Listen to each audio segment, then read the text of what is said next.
Hello friends, welcome to Pallavi TV. Varanasi సినిమా pan world movie Rajamouli Mahesh Babu కాంబోలో రాబోతోంది.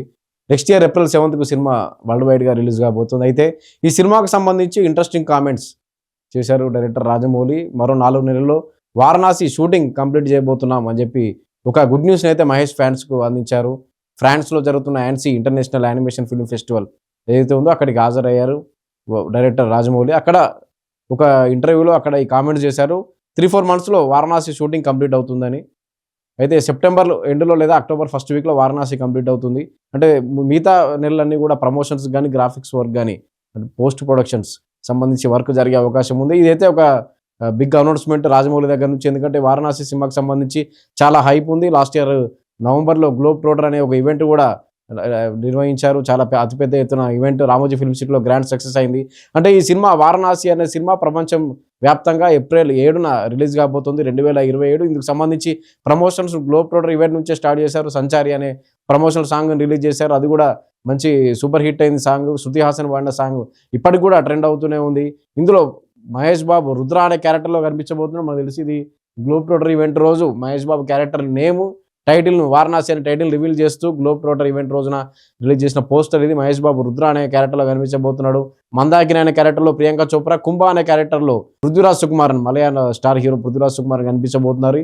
ఈ ముగ్గురి పాత్రల చుట్టే సినిమా అయితే వారణాసికి సంబంధించి కూడా స్టోరీ కూడా దాదాపు రివీల్ చేస్తూ వస్తున్నారు. అక్కడక్కడ స్టోరీ ఎలా ఉండబోతుందని. Time travel concept globe trotter అంటే ఒక ప్రపంచాన్ని చుట్టేసే సాహసికుడి కథ ఇది. టైం ట్రావెల్ కాన్సెప్ట్ తోటి ఇందులో ఒక 30 minutes రామాయణం పార్ట్ ఉంటుంది. రామాయణంలోని రాముడు కుంభకర్ణుడి యుద్ధ సన్నివేశాలు ఉంటాయి. ఇందులో శ్రీరాముడి క్యారెక్టర్లో మహేష్ బాబు కనిపించబోతున్నాడని చెప్పి ఆ గ్లోబ్ ట్రోటర్ ఈవెంట్లోనే రివీల్ చేశారు. రాజమౌళి ఫాదర్ ఎవరైతే ఉన్నారో విజేంద్ర ప్రసాద్, అంటే 30 నిమిషాల పాటు పోరాట సన్నివేశాలు చూస్తే గూస్ బంప్స్ అని చెప్పారు. రీసెంట్గా ఇంటర్వ్యూలో కూడా విజేంద్ర ప్రసాద్ రివీల్ చేశారు. ఇది రామరావణ యుద్ధం కాదు, రాముడు కుంభకర్ణుడి మధ్య యుద్ధం అని. అందుకు సంబంధించి మనకు తెలిసిపోతుంది. కుంభ అనే క్యారెక్టర్లో పృథ్వీరాజ్ సుకుమారన్ కనిపించబోతున్నాడు. అంటే త్రేతాయుగం కాలం నాటి సన్నివేశాలకు కూడా తీసుకెళ్లబోతున్నారు. 30 నిమిషాల పాటు రాముడు కుంభకర్ణుడి మధ్య భీకర పోరాటాన్ని కూడా ఇందులో చూపించబోతున్నాడు. శ్రీరాముడిగా మహేష్ బాబు కనిపించబోతున్న కుంభకర్ణుడి క్యారెక్టర్లో పృథ్వీరాజ్ సుకుమారన్. ఎందుకంటే కుంభ అనే క్యారెక్టర్ ప్రజెంట్ దానికి సంబంధించి కుంభ అనే క్యారెక్టర్లో ఆయన కనిపించబోతున్న కుంభకర్ణుడి క్యారెక్టర్లో కూడా పృథ్వీరాజ్ సుకుమార్ అనే కనిపించబోతున్నా తెలుస్తుంది. మొత్తంగా మందాకిని క్యారెక్టర్లో ప్రియాంక చోప్రా యాక్ట్ చేయబోతుంది. సినిమా షూటింగ్ కూడా చాలా ఫాస్ట్గా జరుగుతుంది. సినిమా షూటింగ్కి సంబంధించి కూడా రీసెంట్గా మనకు తెలిసింది ఏంటంటే అండర్ గ్రౌండ్ వాటర్, అంటే నీళ్ళ లోపల షూటింగ్ చేయడానికి 15 లక్షల లీటర్ల నీళ్లు కావాలని చెప్పి కూడా వాటర్ బోర్డుకు రాజమౌళి లెటర్ రాయడం కానీ అందుకు ఒప్పుకోపోవడం ఇవన్నీ జరిగాయి. అంటే ఎంత భారీ ఎత్తున సినిమాను కేఎల్ నారాయణ నిర్మించబోతున్నారు ప్రొడ్యూసర్ అని తెలుస్తుంది. మొదట 1000 కోట్లు అనుకున్నారు, బడ్జెట్ దాటిపోయినట్లు కూడా తెలుస్తుంది. 1400 కోట్లు. అయితే సినిమాకి సంబంధించి ఏంటంటే సినిమా రిలీజ్ ఎప్పుడు ఏప్రిల్ 7, కానీ ఇది వాయిదా పడుతుందా, ఎలా షూటింగ్ పరిస్థితి ఎలా ఉంది, వారణాసి షూటింగ్ పరిస్థితి అనేది కూడా చాలామంది మహేష్ బాబు ఫ్యాన్స్ కూడా ఒక డౌట్ ఉంటుంది. ఎందుకంటే ఆగస్టు 9న ఏదైనా గ్లిమ్స్ వస్తుంది మహేష్ బాబు బర్త్డే సందర్భంగా అని కూడా అందరూ అనుకుంటున్నారు. అందుకే దీనికి సంబంధించి రాజమౌళి కూడా ఏదైతే ఫ్రాన్స్లో జరుగుతున్న ఇంటర్నేషనల్ యానిమేషన్ ఫెస్టివల్ ఉందో అక్కడ రివీల్ చేశారు. షూటింగ్ అయితే సెప్టెంబర్ 2 లేదా అక్టోబర్లో షూటింగ్ మొత్తం పూర్తయిపోతుంది. ఇక మిగిలింది గ్రాఫిక్స్ కానీ మిగతా పోస్ట్ ప్రొడక్షన్ వర్క్ ఏదైతే ఉంటాయో, డబ్బింగ్ కానీ గ్రాఫిక్స్ కానీ ఇవన్నీ ఉంటాయి. మిగతావి ఏప్రిల్ 7న ఎట్టి పరిస్థితుల్లో సినిమా రిలీజ్ చేయాలని కూడా పెట్టుకున్నారు. ఎందుకంటే బాహుబలి ది టార్చ్ బేరర్ అని చెప్పి నెట్ఫ్లిక్స్లో ఒక డాక్యుమెంటరీ కూడా రిలీజ్ అయింది. దీనికి సంబంధించి కూడా నెట్ఫ్లిక్స్ డాక్యుమెంటరీకి సంబంధించి కూడా ప్రభాస్, రాణా, అనుష్క ఈ ముగ్గురికి సంబంధించి చిన్న ఇంటర్వ్యూను కూడా నెట్ఫ్లిక్స్ రిలీజ్ చేసింది. అందులో కూడా బాహుబలి 3 కూడా ఉంటుంది అని ప్రభాస్ అనౌన్స్ చేశాడు. బాహుబలి 3 కన్ఫామ్గా ఉంటుందని. అంటే రాజమౌళి బాహుబలి 3 మీద వర్క్ చేసే అవకాశాలు ఉన్నాయి వారణాసి తర్వాత అని కూడా తెలుస్తుంది. అంటే వారణాసిని ఏప్రిల్ 7న ఎట్టి పరిస్థితుల్లో రిలీజ్ చేయాలని మేకర్స్ అయితే గట్టిగా ఉన్నారు. రాజమౌళి కూడా గట్టిగా ఉన్నారు.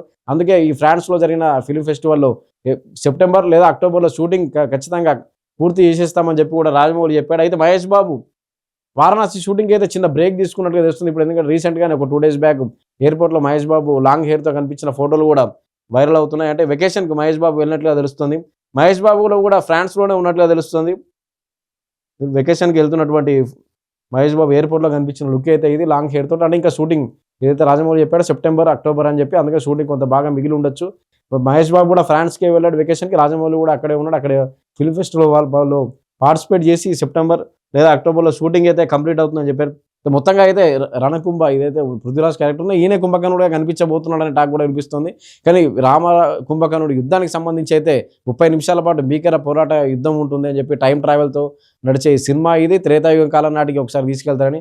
రుద్ర అనే క్యారెక్టర్ ఇలా కనిపించబోతున్నాడు. రుద్ర అంటే శివుడు భక్తుడిగా, మళ్ళీ రాముడిగా ఎలా మహేష్ బాబు కనిపిస్తాడు అనేది కూడా చాలా మందికి డౌట్. దీన్ని ఎలా కన్విన్స్ చేస్తాడు స్క్రీన్ పై రాజమౌళి అనేది చూడాల్సింది. ఇంకోటి ఐమాక్స్ ఫార్మాట్లో తీయబోతున్న సినిమా వారణాసి. అంతకుముందే చాలాసార్లు కూడా రాజమౌళి ఇదే విషయాన్ని చెప్పాడు. గ్లోబ్ ట్రోటర్ ఈవెంట్లో కూడా చెప్పాడు ఐమాక్స్ ఫార్మాట్లో సినిమా రాబోతోంది, ఐమాక్స్ ఫార్మాట్ కోసం సినిమా తీస్తున్నామని చెప్పి కూడా.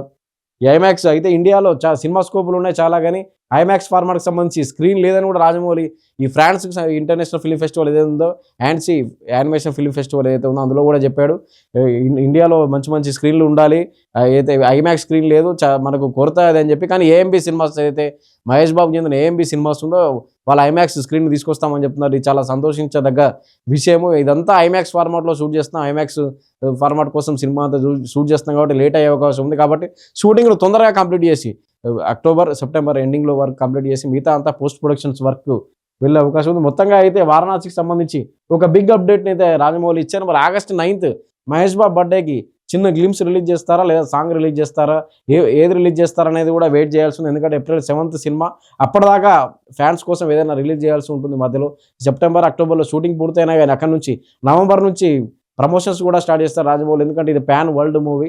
మొత్తంగా అయితే ఈ సినిమాతోటి ప్రపంచం మొత్తం దృష్టి పడేలాగా గ్లోబ్ ట్రోటర్ ఈవెంట్ని అయితే గ్రాండ్ సక్సెస్ చేశారు రాజమౌళి. ఇందులో చాలా సినిమాలు వస్తున్నాయి, రామాయణం బేస్ మీదుగా సినిమాలు వస్తున్నాయి కాబట్టి వీటన్నిటిని తట్టుకొని నిలబడేలా ఈ సినిమాను డిజైన్ చేయాలి. ఎందుకంటే రామాయణ పేరుతోటి బాలీవుడ్లో నితిన్ తివారీ తీస్తున్నాడు రాముడిగా, రణబీర్ కపూర్, సాయి పల్లవి సీతగా. మరి ఇందులో కూడా రాముడిగా మహేష్ బాబు కనిపించబోతున్నాడు. అందుకే ఇందులో తీసుకున్న కాన్సెప్ట్ ఏంటంటే టైం ట్రావెల్ కాన్సెప్ట్ నుంచి రాముడు కుంభకర్ణుడు యుద్ధాన్ని తీసుకున్నారు. రామాయణం అంటే అది పూర్తిగా రామరాముని యుద్ధం. రామాయణం స్టార్టింగ్ నుంచి అంటే రాముడి అవతారం దగ్గర నుంచి ఎండ్ వరకు రామాయణ నితీష్ తివారీ తీస్తున్నాడు 2 పార్ట్లుగా. ఈ దీపావళికి కూడా సినిమా రిలీజ్ కాబోతుంది. అది బాలీవుడ్లో భారీ బడ్జెట్ తోటి తీస్తున్న సినిమా, అది కూడా 1500 కోట్ల బడ్జెట్తో. ఇప్పటికైతే ఇండియన్ సినిమా హిస్టరీలోనే రామాయణ్ ఏదైతే రణబీర్ కపూర్ యాక్ట్ చేస్తున్నాడో ఆ సినిమా ఎక్కువ బడ్జెట్ అంటే భారీ బడ్జెట్ ఇండియన్ సినిమా హిస్టరీలోనే అని కూడా టాక్ వినిపిస్తుంది. కానీ ఈ వారణాసిలో ఏం చూపించాలి, అక్కడ రాముడిగా నితీష్ తివారీ డైరెక్షన్లో రామాయణంలో రణబీర్ కపూర్ కనిపిస్తున్నాడు, ఇక్కడ రాముడిగా మహేష్ బాబు కనిపిస్తున్నాడు. కానీ ఏం చూపించాలి రాజమౌళి, అందుకని రాముడు కుంభకర్ణుడు మధ్య యుద్ధాన్ని తీసుకున్నారు. ఏమాత్రం ఆ స్టోరీతో సంబంధం లేకుండా ఒక టైం ట్రావెల్ కాన్సెప్ట్తో. ఇందులో ఓన్లీ 30 minutes మాత్రమే రాముడిగా అంటే 30 నిమిషాలు మాత్రమే రాముడిగా మహేష్ బాబు కనిపించబోతున్నాడు. విజేంద్ర ప్రసాద్ కూడా రివీల్ చేశారు. చాలా అద్భుతంగా ఉంటాయి ఆ సీన్లు మీరు చూస్తే, రాముడిగా మహేష్ బాబును అని చెప్పి కూడా. మహేష్ బాబు కూడా గ్లోబ్ ట్రోటర్ ఈవెంట్లో చెప్పాడు, నాన్నగారికి నేను పౌరాణిక సినిమాలు చేయాలంటే ఇది చాలా ఇష్టం. ఇప్పుడు ఆయన పైనుంచి చూస్తూ గర్వపడతారు, నేను ఇప్పుడు యాక్ట్ చేశాను పౌరాణిక అంటే ఒక మైథాలజీ క్యారెక్టర్ ఉన్నటువంటి మైథాలజీ టచ్ ఉన్నటువంటి ఒక సినిమాను చేశాను, నాన్నగారు కూడా గర్వపడతారు, అంటే సూపర్ స్టార్ కృష్ణ కూడా గర్వపడతారని కూడా మహేష్ బాబు చెప్పుకొచ్చారు. మొత్తంగా అయితే 4 ఏళ్ల పాటు గ్యాప్ తీసుకుని 2022లో RRR వస్తే ఇప్పుడు 2027 అంటే దాదాపు 4-5 ఏళ్ల పాటు గ్యాప్ తీసుకుని వారణాసి అనే సినిమాని రాజమౌళి తీసుకొస్తున్నారంటే చాలా అంటే ఏ స్టోరీతో సంబంధం లేకుండా ఏది లేకుండా చాలా కొత్తగా చూపించాలి. అందుకే ఐమాక్స్ ఫార్మాట్ తీసుకున్నారు. ఇందులో టైం ట్రావెల్ కాన్సెప్ట్ తీసుకున్నారు. మొత్తంగా అయితే ప్రపంచవ్యాప్తంగా భారీ వసూళ్లు, అదేవిధంగా ఆస్కార్ రేసు ఏదైతే RRRకి ఆస్కార్లు వచ్చాయో ఈసారి నేరుగా ఆస్కార్కు నామినేట్ అయ్యేలా ఆస్కార్ రేసులోకి ఈ సినిమాను తీసుకెళ్లి నిలబెట్టేలాగా రాజమౌళి అయితే ప్రయత్నిస్తున్నట్టు అర్థమవుతుంది. ఎందుకంటే వారణాసికి సంబంధించి అంతే హైప్ ఉంది, అంతే భారీ అంచనాలు ఉన్నాయి. April 7న వరల్డ్ వైడ్గా అయితే ఈ సినిమా రిలీజ్ కాబోతుంది. ఆగస్టు 9న గ్లిమ్స్ వచ్చే అవకాశాలు అయితే స్పష్టంగా కనిపిస్తున్నాయి. ఎందుకంటే షూటింగ్ సెప్టెంబర్ అక్టోబర్లో పూర్తవుతుందంట కాబట్టి మహేష్ బాబు బర్త్డే సందర్భంగా ఆగస్టు 9న ఖచ్చితంగా గ్లిమ్స్ వచ్చే ఛాన్స్ అయితే కనిపిస్తోంది. Thank you.